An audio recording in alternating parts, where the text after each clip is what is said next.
Miami is such a dope city until you run into a bunch of tourists who think they're the first bad bitches to ever do South Beach. Trust me, just like Atlanta, the problems are never with the people born there. Was this the sassy man apocalypse a lot of women complain about? Zesty! Or were we just jet-lagged, hungry, and asserting our boundaries? You be the judge. Trash to Peace Theater, bidding with baddies. Okay, so boom. My tour mates and I were on the road about 12 cities in. During our last stop, we kind of messed up one of our group pieces, so we said we get to Miami a day early and really rehearse for the show the next night. We practiced in the hotel, but it felt weird to be cooped up in the room with that nice weather outside, so we decided to go outdoors. First, we went to the pool, but quickly learned there were too many distractions. So many women. Then one of my tour mates said we could just walk the boardwalk and spit since no one's gonna be out there. And I didn't even know Miami had a boardwalk, so that made sense. Despite being tired from the flight and having overall tour fatigue, we started walking down the boardwalk performing the poem. It ended up being a good rehearsal since walking and talking through the exhaustion really made us lock in.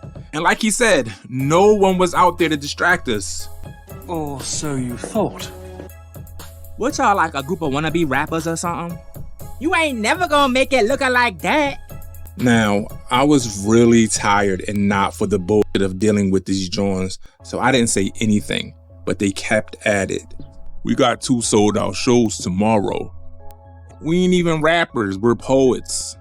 So of course these birds started snapping their fingers since that's probably the only thing they knew about spoken word.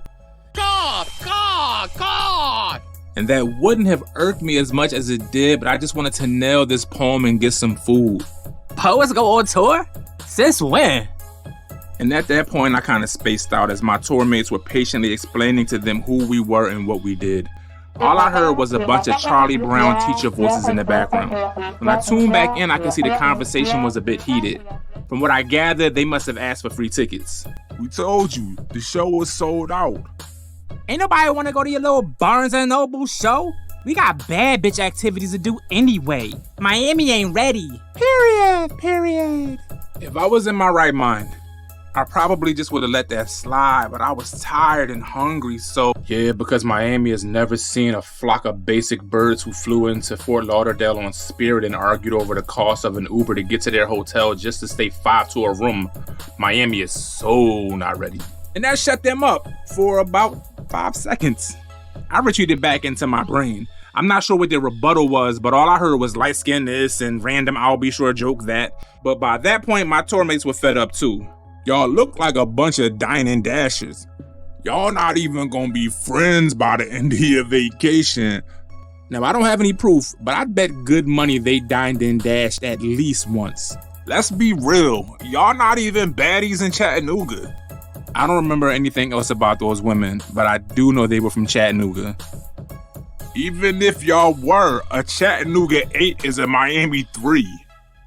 That's going a bit too far, isn't it? No shade to Chattanooga, but that math kind of maths. And as day follows night, of course they started calling us broke. You paid to be in Miami. We're getting paid to be in Miami. We're not the same. And that was a tipping point. They were pissed off beyond all levels of pistivity. It only made it worse that we turned our backs and walked away while they were yelling at us. That's right, y'all better fucking leave, fucking broke, ugly monkeys. Now, one of those insults alone would have been severe, but broke and ugly and monkeys all together just was objectively funny. We were laughing our asses off. She got me good. She got me. We rehearsed for a little while longer, then decided to go back, get showered and changed, and head out for some entertainment. Someone told us to go to a spot in Fort Lauderdale since we said we wanted to dance on some Jawns, but that spot just ended up being a strip club.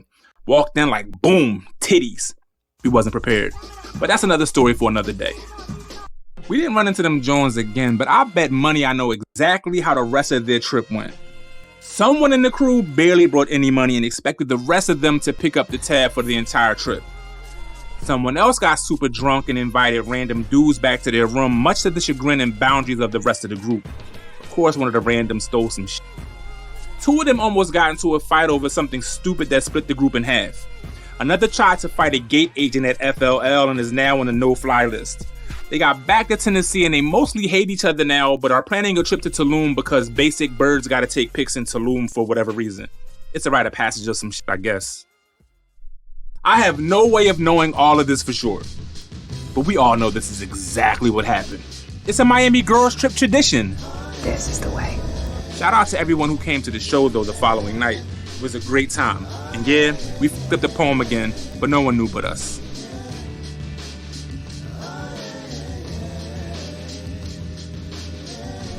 Thank you for watching Trash the Piece Theater. I hope you got a few laughs from this joint.